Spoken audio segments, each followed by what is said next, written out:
guys, we're back here, back in the dumpster, another episode. Today we're here with the ladies from Lancaster County Solid Waste.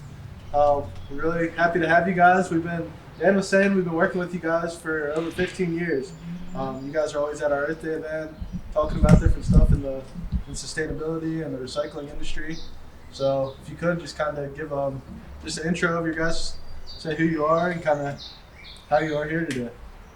All right, so my name is Karen Gross, and I am the communications manager of LCSWMA.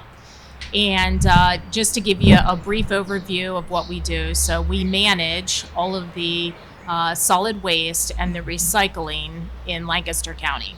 So, I'm Michelle Brown. I'm our energy and commodity manager at LCSWMA. So energy, that covers a lot of different things that we do. Primarily, we own 2 waste-to-energy facilities, which we can talk about. We also do steam sales. We have solar assets, wind assets, so lots of different things that we've got going on. Ooh. My name is Kelly Morris. I am the recycling manager at LCSWMA, and that actually correlates into the Lancaster County recycling coordinator for LCSWMA, for the county, LCSWMA. Awesome. And how'd you guys how'd you guys get into this role that you are initially? Like, how'd you first start out on these roles? How long have you guys been with? yeah, so I'm coming up on 2 years, and I was relatively new to the solid waste industry, so it has been absolutely fascinating. And I just have to say that, you know, what we do with our waste and recycling matters. And I'm just really excited to be part of a team that does it the right way. And again, it matters how we process it, how we manage it. It's important to the environment. So it's been super rewarding to be involved with an organization with such an amazing mission and focus on essentially protecting the environment and benefiting the community through what we do. So 2 years, I have a 20 years in communications and marketing, but like I said, kind of new to solid waste. So it's a lot more complicated than what you think. A lot of people, we always say this, you know, they put their trash bag at the end of the curb or the end of the driveway, it gets picked up, and no one really gives a lot of thought to what actually happens to it. So in my role, I sort of get the opportunity to educate and tell people, okay, there is a lot that goes behind that in terms of making sure that it is managed properly and we're doing it the right way and the way that does protect the environment. So that's been kind of fun and exciting. So 2 years to answer your initial question. So, yeah. Awesome. So I've been with LCSWMA for over 4 years now, which is crazy. It doesn't feel like it's been that long. I started my career out of college in the energy industry. I was working for an electricity and natural gas supplier. And my degree from Penn State is actually called Energy Business and Finance. So the whole program was developed around the idea of, a business degree essentially in the energy industry. How does that work? What are the economics of that? How does that play out for real life businesses?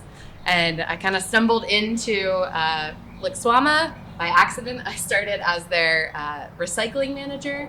So I did that for a couple years and then recently moved into the energy role. So it's been really cool to have that exposure to the industry. And, you know, now that I've been working in solid waste and recycling, I don't think I'll ever leave. Yeah, that's excellent. I'm here because Michelle hired me.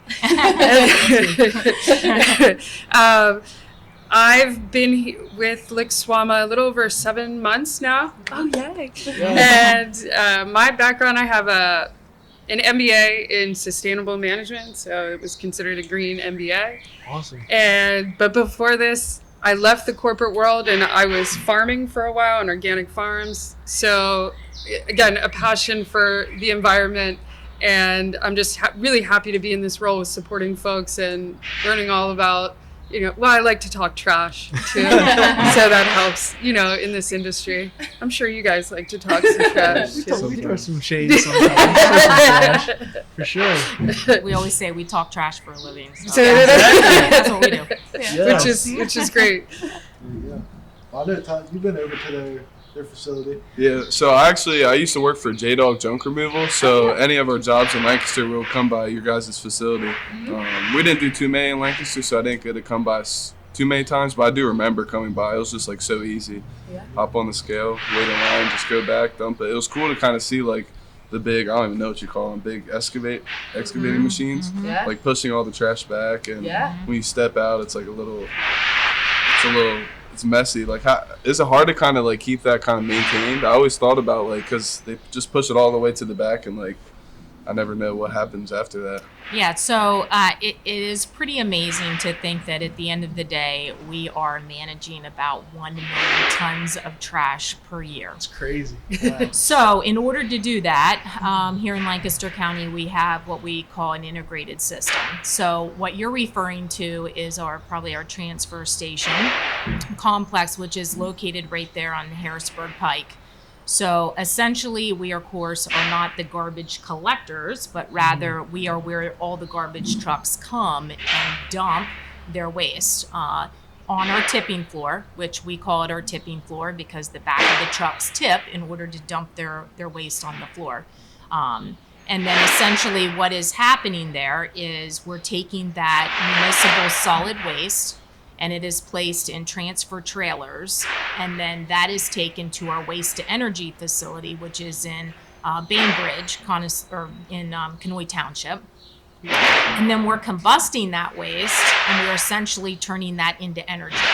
So at the end of the day, we're able to power about 1 in 5 homes with the energy that is generated from trash, which is kind of cool. And then on the back end, once it comes out of the combustion process, it is in the form of ash. But we're not done yet. There's still value in that ash. So what people don't realize is that we are able to use magnets and so forth to pull out the metals that are in the ash, ferrous and non-ferrous metals. Total about 8,000 tons per year, and that metal is recycled.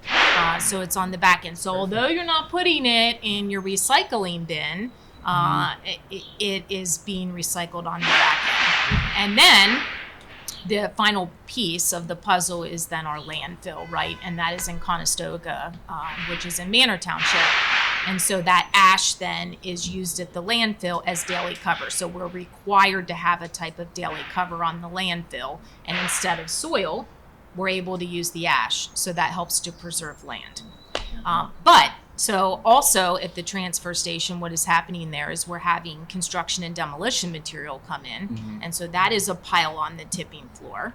And then the final pile is recycling. And the recycling is taken to Penn Waste in York County, which is essentially a very sophisticated, high-level, automated process for recycling materials.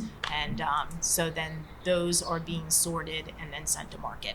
It's crazy to think how it all goes full circle. You know, it really does. It really does. And no, I was just going to say and add on a few things about, you asked about dirty, but when you mentioned when they don't put it in the metals in the recycling bin, we collect them. Mm-hmm. When they don't put them in the recycling bin or bring them here, right, we get them on the back end of the process.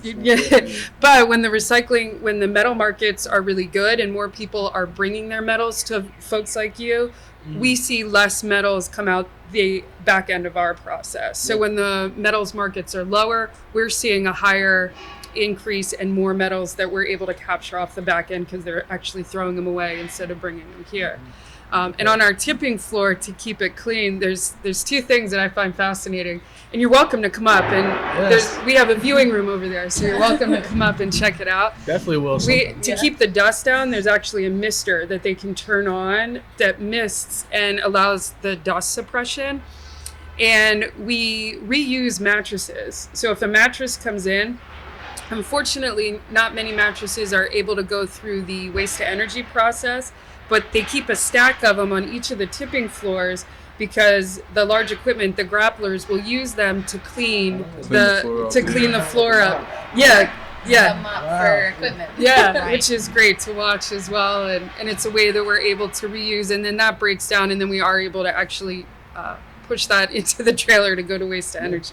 I think so. I know, like Ed in the back, he always his go-to is we have like a roll of like steel fencing. And it's like probably as wide as a dumpster. He always uses his grapple and like sweeps up the place. Yeah, no, there's sweep. Yeah, ingenious. Like how you can use other things to make other things happen. Yeah. So, kind of leading off of the mattresses and stuff, what kind of like materials do you guys accept there at LCSWMA? And is it any type of trash, or what kind of different materials is it?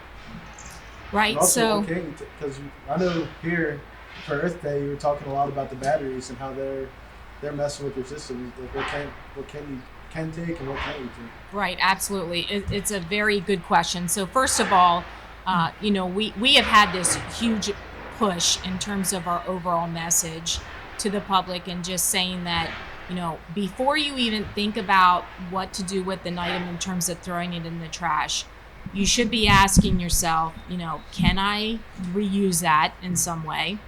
Is there a way that, or some place I can donate that item that can help the community? Can I sell it?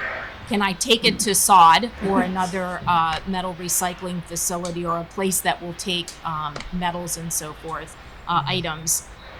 Anything essentially that we can do to keep waste out of the waste stream is the best possible scenario. So that's why I think we love to partner with you guys again, because at the end of the day, this is a wonderful option for the community in terms of taking metals and so forth, so that they do not end up in the waste stream.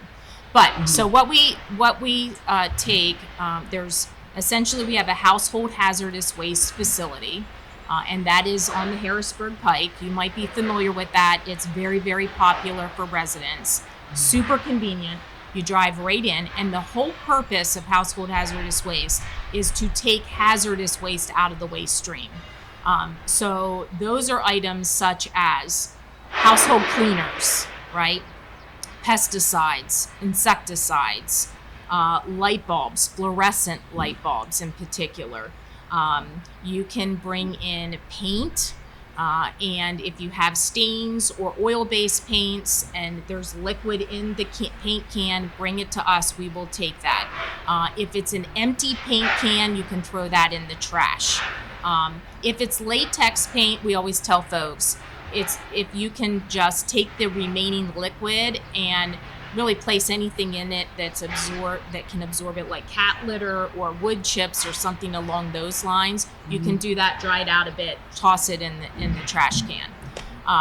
Batteries are one thing that we really, really are excited to talk about today, because they are posing a huge risk to our organization, to the community, to our haulers, etc. So we accept all batteries, alkaline and rechargeable batteries, from Lancaster County residents, okay? So the alkalines you can collect in a battery bag, and I think I brought one. Yes. These are the battery bags, right? So you fill those up with the alkalines. You can bring those to a household hazardous waste facility. Again, you're driving right in, they collect the items, you drive right through it. Doesn't take much time. In terms of the rechargeable batteries, and this is really important, they can spark and explode if they're damaged. So what that means is, when they're in the back of like a trash truck and they're being compressed, that can damage the battery. It can cause the batteries to spark, and that actually we're seeing a huge rise in the amount of fires in trash trucks. So again, we're asking folks, please don't put batteries in the trash. We're also seeing fires at our facilities, our tipping floors, where those big pieces of equipment are pushing the waste around and they're hitting the batteries. And again, the batteries are sparking and exploding. And even at the landfill, we're seeing fires as well. So we are really, quite frankly, begging the community to bring in rechargeable batteries to us, to HHW. Really easy process. Just don't throw them in the garbage. If our location on the Harrisburg Pike is not convenient, there are other places that will take batteries for free, like Home Depot, Lowe's, Target, Battery Plus, Staples. All of these sort of big box stores they have recycling programs too, and they will take the batteries. The bottom line is, we just don't want them in the waste stream. And one little plug, there is a wonderful, wonderful national resource called call2recycle.org. And you can go to that website and literally just plug in your zip code, and it will bring up the places in your area that will take in rechargeable batteries for free. So we're just, really encouraging people to do that. Just don't throw them in the garbage. So are these even like the batteries in the back of like your TV remotes? Okay, so really good question. Any type of device that you are recharging over and over again typically will have a lithium-ion battery in it or another type of rechargeable battery. So that would be, you're exactly right, TV remotes. It could be toys.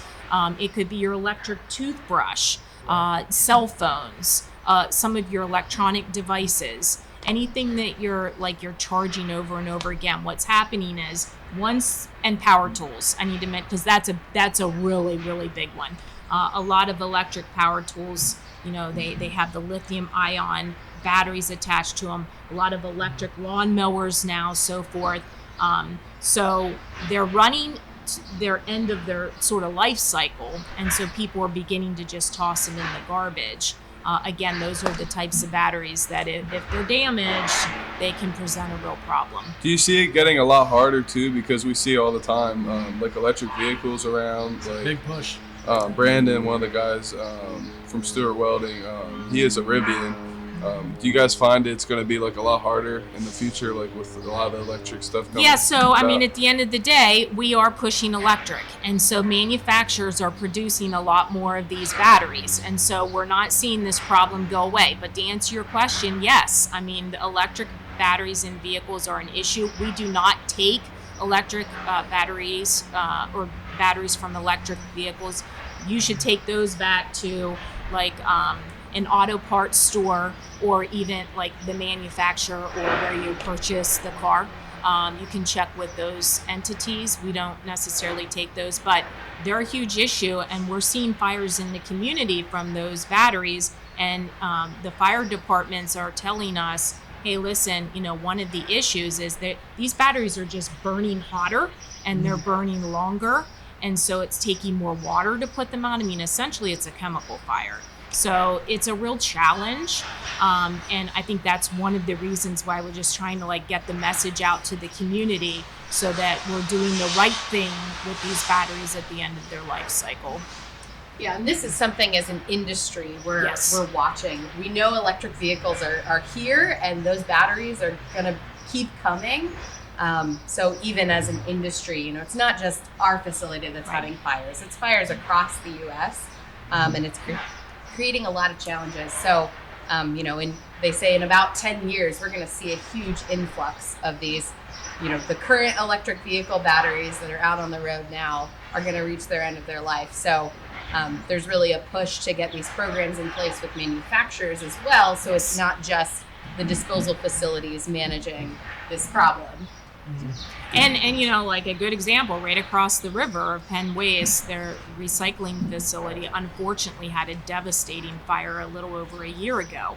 And they believe it was from a lithium-ion battery. And it pretty much so took the whole facility down. And that impacted LCSWMA because that's where we send our recycling. So we had to send it somewhere else. But it's just not York County. Like Michelle said, this is a national problem. And it is, we're seeing a huge increase in these fires across the board. So yeah, I remember hearing you guys talk about it at Earth Day, and I never seen it actually happen. But it was weird. The next week, me and Dan were coming back from an event, and there was a fire on I think it was a Penn Waste truck on Prospect Ave on the exit, and it was scary to see that. It's actually true, and that can affect the drivers as well.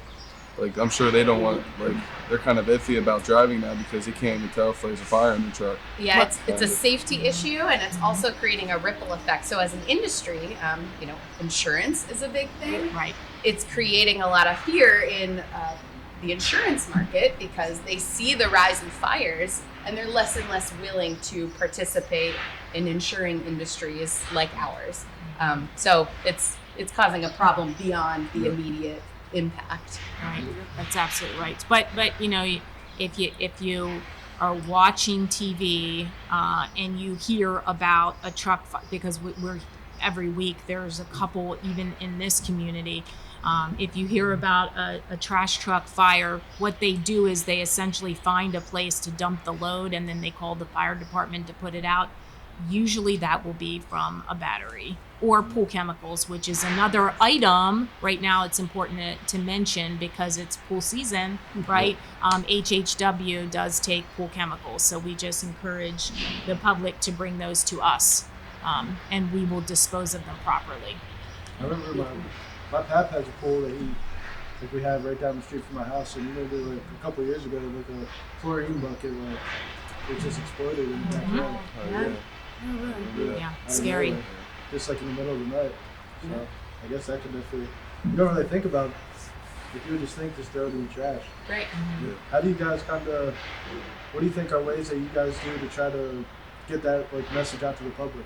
Like you were here at Earth Day and there's like a couple hundred people, so you got the message out there, but what are other ways to do that? Yeah, so we do try to do a lot of education. So we use social media and all of our platforms to try to educate the public. We try to keep our website very robust and informative and drive a lot of traffic there so people can get information. We are out and about in the community as much as we possibly can. We're working with schools. I mean, the next generation is really important to educate because those are the, it's so awesome to be able to connect with kids, and because they're learning about this kind of stuff in school and they want to do the right thing, and then they're going home and they're teaching their parents how to do it. And so, any opportunity that we have to try to connect with the younger generation is always something that we're really focused on, and just community events in general and getting out and about and having FaceTime with folks to educate them about the importance of recycling and proper waste disposal. So. Yeah, and it's an ongoing process. I mean, there's constantly new people moving into the area. So another message that is sometimes difficult to relate to people is recycling is local and waste is local. So if you moved from the West Coast and they did things a certain way there, it might not be exactly the same as here. So we're always re-educating, using as many different platforms and communication medias as we can to get that message out. Absolutely. And it is a good point because, and I think that's part of the confusion, is that unfortunately there's not sort of a standardized program for recycling across the country. So each community does it a little bit differently. So she's right, like people will come in and they'll think, because they're just used to doing it one way, that our community does it that way too. So yeah, it's just a whole integrated marketing approach that we try to take.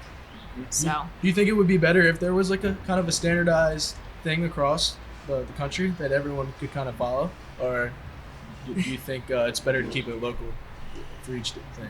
Oh, wow.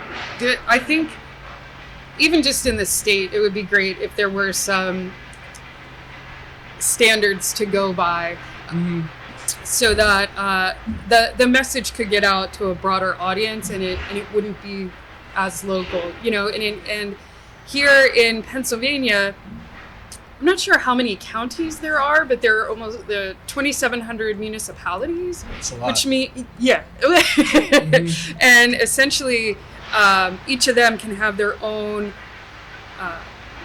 ways that they handle the recycling. I mean, there's Enact 101, which mandates, here in Pennsylvania, mandates folks to recycle, but that was from 1988. Were you guys born?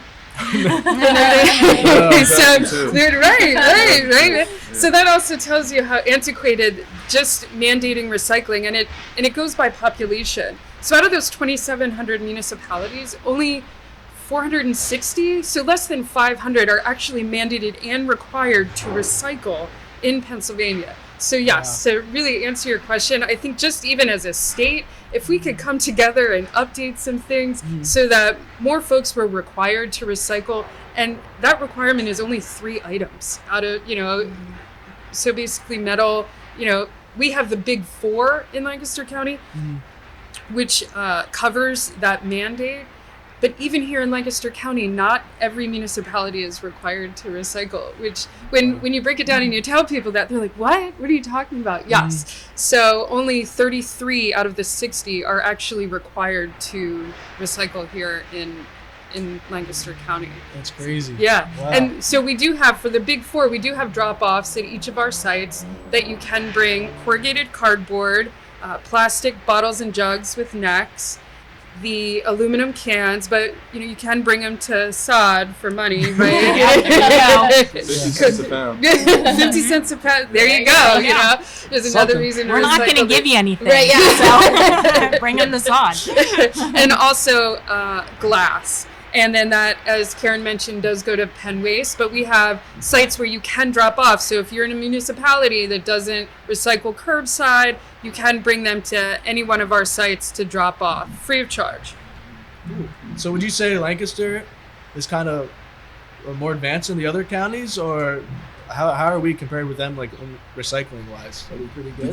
Did you say Pennsylvania? I remember during the last week's event, you said we're like 51%, and the national average is like 32. Yeah, and the EPA has a goal of 50% recycling rate by the year 2030, so we are ahead of that. And it has to do with a lot of reporting data. So if more commercial entities like your folks report, then we're able to gather that data. So yes, I think in terms of that, we are ahead, but again, it is so localized. Yeah. So it's hard to compare. I don't know if anybody else wants to chime in. I was just gonna say, shout out to Kelly and LCSWMA as a whole. As an organization, many years ago, we realized the value in trying to make it as easy as possible for municipalities in Lancaster County to not only report their recycling data, but then receive grant money that they're eligible for through the state of Pennsylvania to incentivize that reporting. Most municipalities across the state are just sort of on their own and how they do that. But in Lancaster County, and in Kelly's role as the county recycling coordinator, she's the one collecting that from all the Lancaster County municipalities, synthesizing that data, reporting it to the state, doing the grants. So that really helps us get a good handle on what's happening in recycling, but also make sure our municipalities are getting the most grant money possible. And that is unique. We are one of the few counties in the state that does that, and that's always been really important to us. Yeah. So, did you guys always know, were you guys always into, recycling, or was there, a moment in time where you, there was, that moment where you were I know I want to do this the rest of my life, or want to... For us personally, or as personally, LCSWMA? yeah. Well, I can answer that. As a kid, my dad, we would go around. He always collected aluminum cans. We lived out in Ephrata by Ephrata Recycling. Not to throw a competitor out there, but it was just something we did. We rode our bikes and we were able to collect stuff, and then we were essentially shown by my dad the value not only of recycling, but for our own money journey, we'll say, how to budget. But so that's where it started for me, and then just being conscious of the environment and always wanting to do the right thing in that way. And that's, again, what makes LCSWMA great, is reading the historical documents. Even in the 1950s, they wanted to do the right thing for the environment and look at what was best to do with the waste in the county and how to maximize that. So yeah, I've been an environmental nerd from the get-go, I guess. Yeah, brought up by hippies. My foray into sort of waste and recycling started in 4th grade. To Karen's point about educating kids to do the right thing, we had this unit on the environment and sort of waste and just how it can accumulate, and it's driven by our choices. And for months after this lesson at school, I would not let my parents touch a paper plate. I demanded that we use real plates for everything, even in summer, and they were really upset. But it really spoke to me of we have an option to make these choices every single day, and we all play a role in waste and recycling. And then later, when I was in high school, I grew up in southwestern Pennsylvania, and that was when the Marcellus Shale, sort of natural gas fracking boom happened. And so I grew up in a small town, and over time saw that transform and saw the value in energy and how that really meant something for our community, but also was, we had this spotlight on how that was playing into the local economy. So that I kind of got that waste perspective and also energy perspective a little bit later. So yeah, and I've always had an interest in just doing the right thing in terms of the environment. I mean, at the end of the day, and you guys all know this, we have one more Earth, and we need to take care of it. And now I have 2 kids. And so I want to make sure that they are learning the right way to dispose of waste, and, even being conscious about how much they're generating. And at the end of the day, we always say, on average, about 1 ton of waste is generated per person in our county. That is a tremendous amount of waste. So if we could all just make small little revisions or tweaks to how we live our lives, it can really make a long-term impact on the environment and the communities that we live in. So I just have always had a real interest in that. And this organization, I think, again, because we had visionaries early on, and I will add, our integrated system is not the most inexpensive way to manage waste. It is relatively expensive. Most communities across the country, because land is cheap, especially on the west side, right, of the United States or the Midwest, land is plentiful. And so landfilling is very inexpensive. It's the most inexpensive approach. But I can't even imagine, from what I see at the transfer station every day in terms of the amount of waste that comes in there, that all of that in some communities would be placed directly into the ground. It's not and landfilling does create greenhouse gas emissions. So at the end of the day, we're just really proud of the system that we have in place that is reducing the amount of greenhouse gas emissions. And at the end of the day, I think we're landfilling like 6% of the waste in our community or in our county. So all that is just really important. And so I personally am just excited to be with an organization with, again, just a really strong mission and wanting to continue not only managing waste properly, but using waste as a resource. And she talked about a couple of, even our renewable energy programs and so forth. We have 2,000 solar panels on our transfer station at the Harrisburg Pike. A lot of people don't realize that it's providing 80% of our electricity needs there. We have a fleet that most of our vehicles run on compressed natural gas, which I think is a huge benefit. We have a landfill to gas plant at our landfill where we're pulling out the gases and we're turning that into energy, electricity.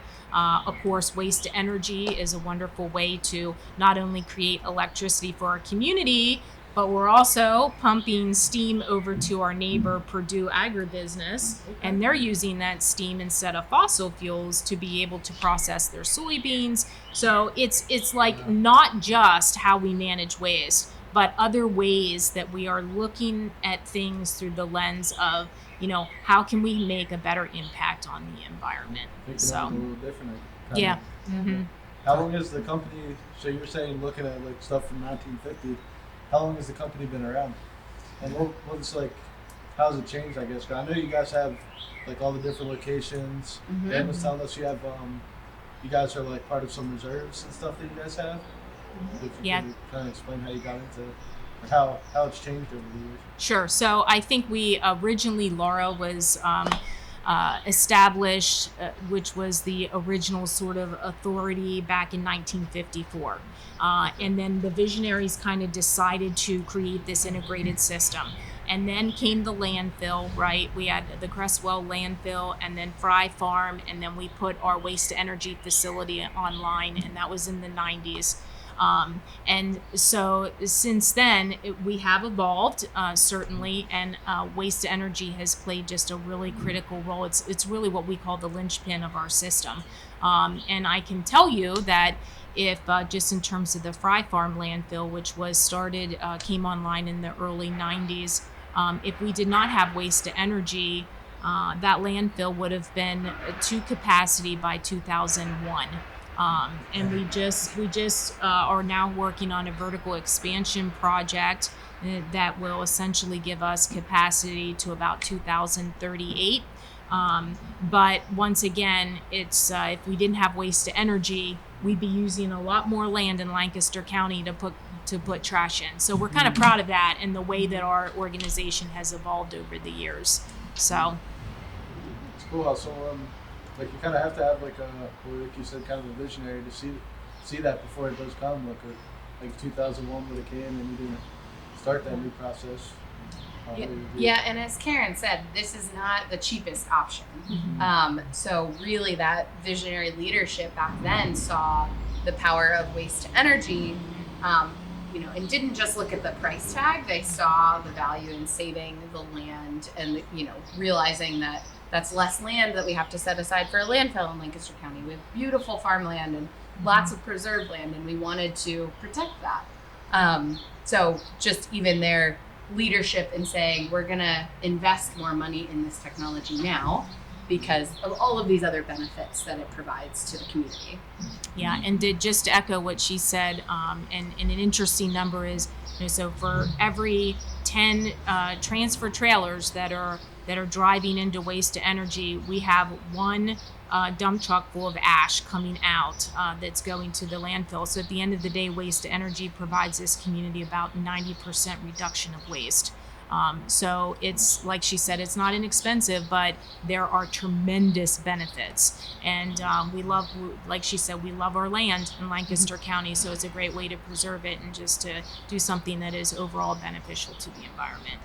Yeah, and you mentioned the trails and stuff, like the nature areas. So the way that we preserve it, now I'm not going to know all of them here, but I know that because I was just recently, last night actually, with the Conestoga River Club, and I know that we just sponsored a boat for them, and we sponsor them in cleaning up the rivers and the streams around here, and other things that we support as an organization and sponsor really add to the recreation and the preservation of the environment here in Lancaster County. So there's Chestnut Hill Nature Area, Chestnut Grove, not Chestnut. I live in that's not it. It's Chestnut Grove Natural Area, and that's beside the landfill. The Enola low grade trail that we support that. The Farmingdale Trail, which is out near our transfer station complex, and then we also support the Capital Area Greenbelt, which is in Harrisburg. So at the end of the day, what we're trying to do is do what we can to provide recreational opportunities for the community to make our community more livable, and to partner with other organizations that align with us in terms of just trying to do the right thing to protect air, land, and water, and get people out into nature, which these trails do that, because once people are out in nature and they're enjoying it and so forth, they're gonna be quick to say, okay, what can I do to help protect this? Because it is a value to me and a benefit to me and my family. So that's why we've always supported sort of like the Northwest River Trail and all those trails. And then the Chestnut Grove Natural Area, and that is very interesting because that is adjacent to our landfills, and it is a 170-acre wildlife preserve. So that is an area that a lot of people aren't necessarily familiar with, but it's a real gem to the community because it's just not trails. It's 4.5 miles of biking, hiking, and walking and equestrian trails, and it sort of again, it's a nature preserve, so you get to see native grasses, wetlands. We have created it in a way that we are encouraging native wildlife to flourish and to thrive. So you can go out there and see fox and deer and all kind of native animals, different types of birds. So again, it's not necessarily, it is sort of a preserve where folks can enjoy it and enjoy the outdoors, but really the main purpose is to provide an area where our wildlife, bugs, insects can thrive. And believe it or not, we have a lot of colleges and universities that come to that nature preserve to do research and to study, because we have created this just perfect environment for wildlife. And it's Gold Star certified, which we're really kind of proud of by the Wildlife Habitat Council. So where'd you say this is again? That's it. So that's at Chestnut Grove Natural Area, and not far from here, not far from Sahd, from Columbia. So it is adjacent to our Fry Farm landfill in Manor Township. And like I said, it's about 170 acres. It's beautiful. We have an environmental field manager that spends his time managing the area, and he is just amazing in terms of just understanding and knowing the habitats and the wildlife and the birds, and it's just a really cool environment. So, and it's it's unique. I mean, there's not a lot of places in Lancaster County that offer that. We offer that. Those benefits. So, and understanding our landfill too, I know that we've done a lot of plantings there. How many trees? I would say 500. 500 trees on top and of the shrubs, native trees and shrubs have been planted on the side of the Fry Farm landfill. So the idea there is it's called our visual synthesis project and natural succession, where we are leaving natural grasses grow, and then we're planting a lot of native trees and shrubs. So why do we do that? Well, there's two main reasons. The first reason is that when you look up towards the landfill, which is right below or beside the wind turbines, just to give you some, an idea of where they're located, typically a landfill is terrace looking, right? It has terraces. If you allow the grasses to grow and you plant native trees and shrubs, eventually one day you'll look up there and you will have absolutely no idea that it is a landfill. But it's also providing the perfect habitat for native wildlife. And so it's kind of like a really neat project that is relatively unique. Yeah, in terms of landfills. Speaking of wildlife, they're having issues with the deer eating the trees and the new saplings and things, which The is deer love our landfills. Yes. and one of our staff members And the takes birds. some amazing pictures of birds and other wildlife in and around Chestnut Grove and Fry Farm landfill. So they love it. Yeah. we'd rather have that issue than other issues, right? Right. Yeah. Definitely have to go check it out though soon. Sure.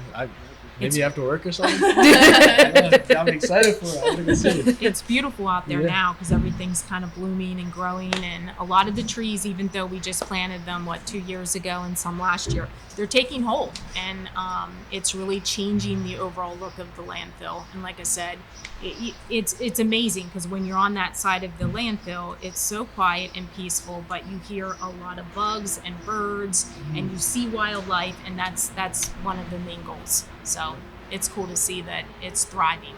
So. It's awesome. Well, we're all young here. Isaiah, Carrie and I, we're 20. He's 21. What advice would you kind of give yourself if you can go back to when you guys were 20? What advice would you give? 20? Oh gosh, I can't think back that far. You go first, Michelle. So advice.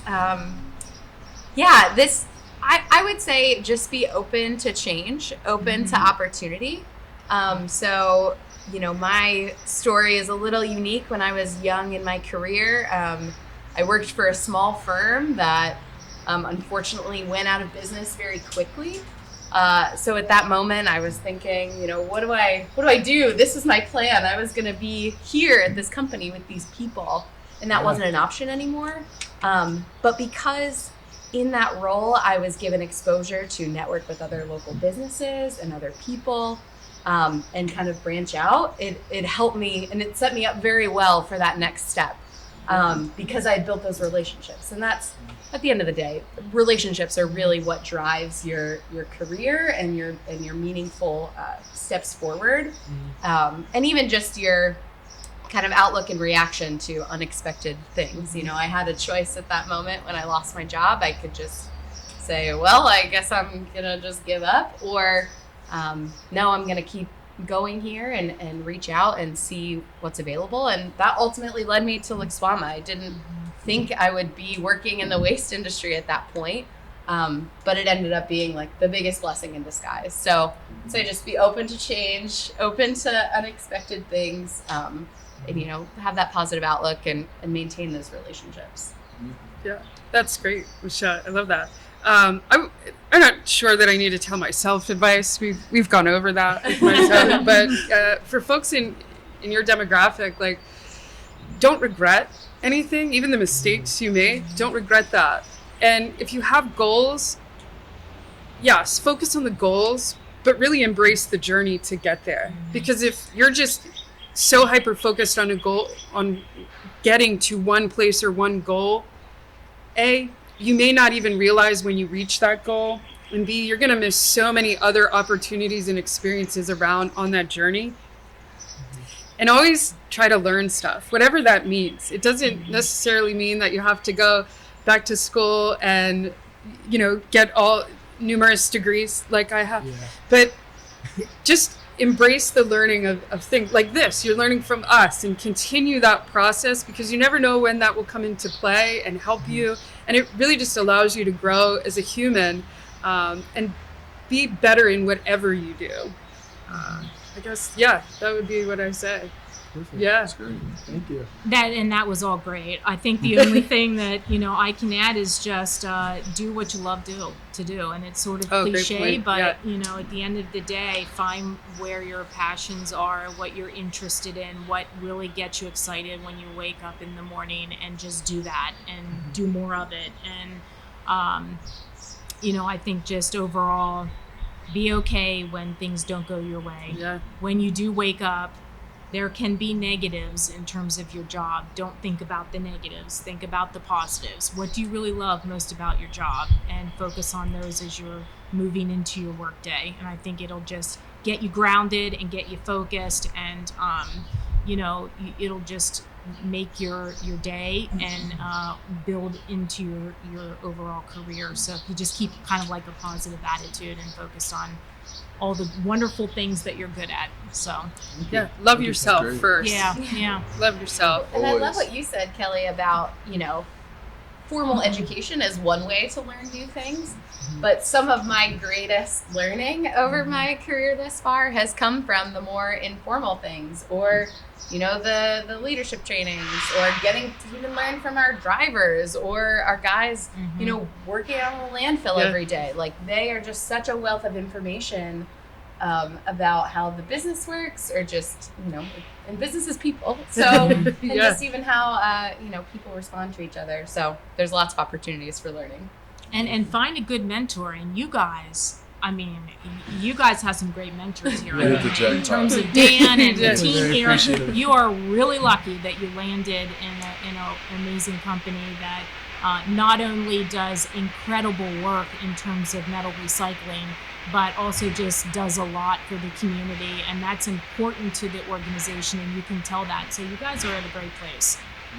Sure. Thank you, A Kevin. lot of positives. So That's very well. Thank you guys. This Yeah. was One more- this was great. One more question I kind of wanted to ask is, where do you guys see the future of LCSWMA, and in the years to come, what would you guys like it to be? What would you guys like to see it as?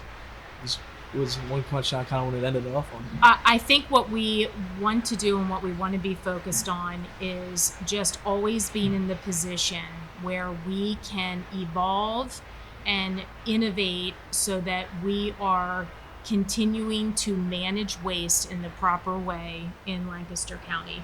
And that means a lot of planning. In our industry, we have to plan not years ahead, but like decades ahead. And so what we want to do is just make sure, and our leaders right now are just amazing at doing that, is looking really far down the road, because in our business, you just have to do that. And so I think that that's the future, and just finding new ways to be able to take waste and do good things with it, whatever that means. So we always need to be thinking of those things, and then just innovative projects in terms of energy and other ways that we can create renewable energy and continue to focus our mission on doing what we need to do to protect the environment and the community. Awesome. Yeah, one of my favorite parts of my job is that forward looking, especially with energy. There's lots of research and development about projects and opportunities. So, we're constantly looking at, okay, what's the status of some of these new developments? Is there a way that we could do a pilot project? Is there a way that we can get involved in this? LCSWMA has always prided itself on being on that cutting edge, to be willing to try new things and to see if it's possible. So I love getting involved in that and being able to play a role. And I want my legacy to hopefully be that I was involved in projects that made Lancaster County better, that made it more sustainable. So Cool. Great. Thank you guys. Thank you. Yeah, Any questions appreciate for it. us or anything? Yeah, where do you see yourself in the future? Right? Well, what is one thing that, from your perspective, that you could give advice to some folks like us that are a little older than you? Or what do you want us to embrace better to understand younger folks? We like to work. Not you guys, but I noticed that like we go to a lot of events and like the keynote speaker will be a lot older, and like they'll like to not talk down on, but kind of say how like our generation doesn't want to work, which could be true, and that's part of every generation. But we definitely want to work. So I would say. That's a great point. It's good. Just kind of, I guess, like what we're trying to do right now is just kind of find a role that, like you said, like you want to be able to wake up and have go do what you like to do every day. Have something like you want it to be driving you. So just kind of trying to find a way that you can have like look at the person individually when you're trying to develop a leader or develop an employee, and like look at what they actually like to do. I think that's like the best way for you.